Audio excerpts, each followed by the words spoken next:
Welcome to Shorty SuperCoach. How are we, guys? Look, I haven't rocked up to the old press conference on a Sunday night for many weeks feeling good, but we're feeling good tonight. I reckon we're on here. The rankings won't be out just yet. I wouldn't have thought, or they certainly weren't 10 minutes ago, but geez, these late games on a Sunday, they push the old bedtime right out. Gee, always, I tell you what, I wake up terrible on a Monday morning, but we like to get this video out on a Sunday night, and like I said, it's been tough going. But I said on Thursday night when I did my preview, I think it even was Friday night, but I said this is the road back to the top 5K.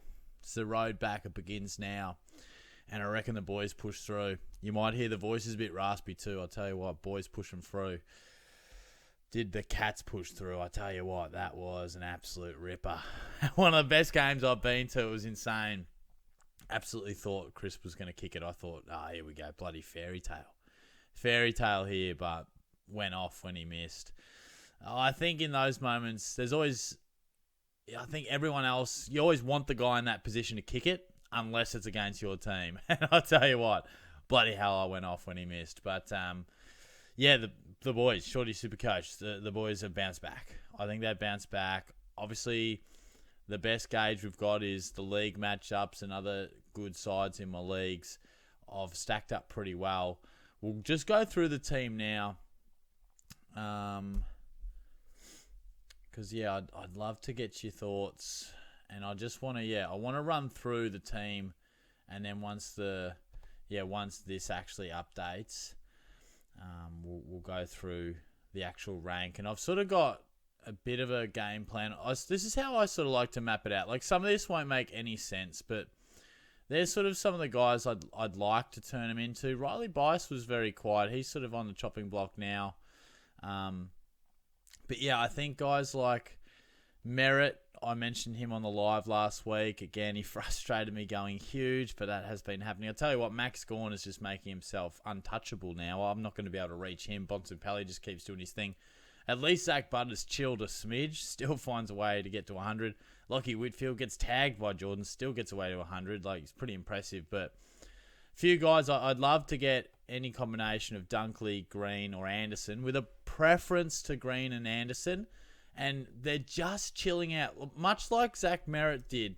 So Merritt chilled for a while, and then he went nuts. And I just always feel like these premiums are moments away from going nuts. You know, he chilled for a bit, then he went nuts. And I just think, I feel like Tom Green's a bit more consistent. He's probably more of a consistent guy. Doesn't go 150 as often. But I just feel like Noah Anderson is a sleeping buy here. So he's going to be priced very nicely. It's not a bring in just yet, like 89.105. His break even's still going to be probably around 120. But he's going to be around 530, around that range. Going to be too good to refuse. But yeah, a few players. Sinclair, again, probably doesn't have to be this week because he's not on fire, but worth thinking about. I think Zach Merritt's my inclusion for this week. Hugh Boxall looked really good. Huswaite's looking great as a rookie if you want to bring him in. Jordan Clark probably goes to a price. I mean, the Dockers had a stinker of a night, so he probably pushes himself to an area where he's going to be very cheap. And I tell you what, if you want a cheap F7, like if you're thinking F7 with a swing in your midfield, Shea Bolton, like he's going to give you 90 most weeks. He had a stinker, but maybe we're getting ahead of ourselves there. Probably finish off the rest of your side. But first things first, let's do Shorty's most valuable player. And as always, we will hunt through my bookmarks here in what is the most atrocious set of... Well, there's no structure in those bookmarks, I'll tell you that. Now, last week I thought this up on the run, and Matt Roberts was desperately hard done by. He was very harshly done by. So I always try to do this without considering the leaderboard, and it's MVP. So obviously, if everyone has, like, say for example, Jack McRae 160, best score for me for the week, he doesn't find himself a vote. Maybe it's harsh, but he probably does deserve one, but everyone has him. My team didn't benefit drastically from the 160. A few people dropped off, not many. So in the running this week, Dale responded nicely. That was great. He's in the mix. Ryan Marich, 131 at the price. Fantastic. Will Ashcroft was good again. Cherry as the skipper. That was pretty impressive because I haven't had a good captaincy score basically all year. So that was very helpful. Rankin's in the mix. Warner comes in.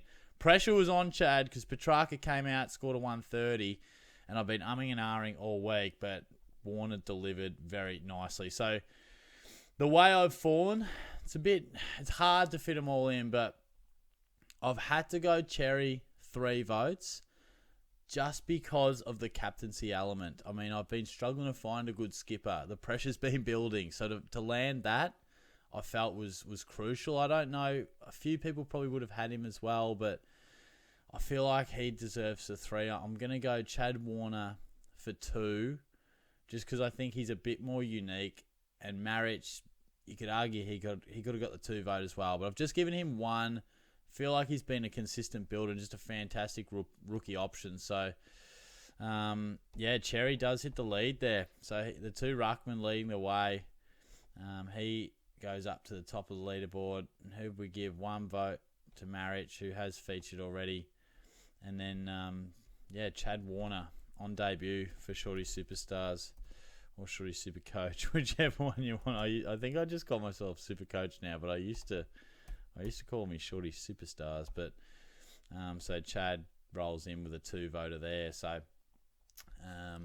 that is how the leaderboard is standing for Shorty's MVP at the moment. Now let's go through this side. Sheasel, the move to halfback's been very, very handy. Very, very handy, and he's produced, so he is back, which we love. Holmes, he's only just going. He's sort of playing a bit more off halfback now, getting pushed in the middle at times. Bit of a balancing act there, but solid score. He's a smidgen out of form, but had his moments. Thought Roberts played well, but plenty of marks, plenty of kicks, but just 82 solid. And great to see Bailey Dale hit back. He was running like. Watching him, I was like, this is the bloke I selected. He's kicking out. He's getting the handball receive. He's hitting targets in difficult conditions. It was great. Bice going down. That, I mean, we're not going to be too critical of him because he's been fantastic for us, but it will put him into the category of probably has to be traded almost this week. I mean, he only just scraped by the break even, which is frustrating because I definitely had him in the 400k range when I'm sort of balancing out my future trade prospects, sort of budgeted 400k for him. So Bice will go and, that's for Sinclair. Connor O'Sullivan, probably he hits that mark now where he probably has to go. Reed's been fantastic. Trainer bounces back. So we've finally washed out that 4 now. He's hit a 66 and an 82 and he looks good. So finally starting to regenerate some cash there for Luke Trainer. And Zach Reed's been a revelation. So that's been huge. He's about to really go big time on the cash. Nick Dacos was so damaging at times, but then Oisin Mullen actually blanketed him in the last quarter as the heat went up and unusually Nick went out of it. So that was great for the Cats, not so good for the Supercoach score. On a horrid night for the Dockers, I mean, you take an 80 from Sarong. I mean, I think it was his lowest possession count in 5 years or something, they reckon. Or some crazy amount of time. So you take an 80 in days like that. Will Ashcroft took out the medal. He's just so clean. He's going to be a guy for the future. It wouldn't shock me if I start him next year as well. I just think he's a guy that probably ups his average to about 106, 108 this year. I reckon he's 110 plus for the next 5 years. He'll go nuts. Luke Davies-Uniacke continues to be a nightmare watch, but he somehow turned up. He just frustrates the shit out of me. I don't know. He's always trying to do too much or too little. He either bangs it on the boot when he's got time or just tries to get the hands up and these holding the balls are killing me. But Luke, thank you for 100. I'll take it, mate. I'll take it. I think some people will be tempted by snatching him up at that price. And I couldn't blame him, to be honest. But it's strange. It's like he's playing far from his best, but he's busting out 100. So it's strange. I feel like, I'm keeping him, don't get me wrong. But, yeah, there's upside in him. There's absolute upside. And we've run it this far. We've seen the tough times through. Hopefully it's brighter scores in the future for Luke. And like we touched on, Ryan Marrick was fantastic. McGovern goes down, which maybe indirectly helps him, but he was scoring pretty well even before McGovern went off. So that's going to be huge for the cash gen there. Same with Levi Ashcroft. He was probably on the block for being traded out this week, but a 99 certainly gives him a fair bit more juice to push that price to 400k. So we probably lost one in Bice where we sort of stalled a bit, but we got a couple there in Marriage and Ashcroft and Hewitt. Like the 91 from minimal touches, 3 goals. Gee, you take that. You take those points when it just bounces off the pack, hits his foot and goes through for a goal. Geez, that's a handy accidental 12 to 14 points for Elijah. But Hustwaite really looked fantastic in the role. He's just stepped into Nash's role fantastically. You know, in the centre bounce, tackling, getting involved, quite like him. Sardis, I reckon he'll be straight back out. Didn't really grab his chance. I think Caldwell's close, so it wouldn't surprise me if, he's straight back out of the side. We touched on Cherry. De Koning, first time he's gone under the 100 mark. Horn Francis was solid in what was a pretty difficult day for Port Adelaide. You take that. Rankin turned it on. He was fantastic. Carved up the Blues. Bailey Smith just producing a stellar season. He's fantastic. McRae, what a performance. He really turned it back to those early round sort of form scores that he was producing. Caleb Daniel, he's just solid. So he's just solid at the moment. No need to panic, I don't think, but he's just not quite hitting the hundreds as much as we would like. But clearly he's the least of our issues, and Warner was great. He was electric, particularly his first 3 quarters. Absolutely fantastic. Kako is 60, Cleary is 63. So just, solid. At least Cleary's last 2 are 89 and 63. Should get a nice boost in price over the next few weeks. And Flynn was smacked by Gawn, which was foreseeable. Don't get me wrong. I thought it'd be tough, but I certainly didn't think that he'd score 50, and I certainly didn't think Gawn would score 200. But yeah, one of the absolute killer moves has been Gawn. Just so Flynn, as good as he's been for cash gen, like Gawn was in my team. Like you might have seen it. Like he was in my side. I had to do a welcome to Shorty SuperCoach and video. Like, where is it? Let's go Gawny. I literally had him in. Like he's in my team. But then, and Humphrey, you bastard.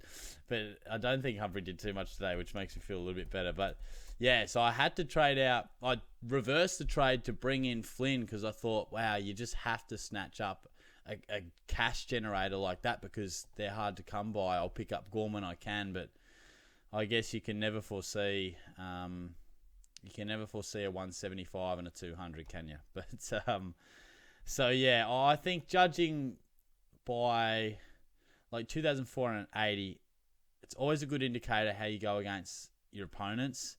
And we've got some good wins here. I was having some close battles in a couple of them. Wow, so I ended up getting over that one. That's a big score from Joe, 2,500. That's huge. But as you can see, like, yeah, we're on top in most of them and quite a few of them comfortably. Wow, look at that. David going bang with 2,574. That's huge.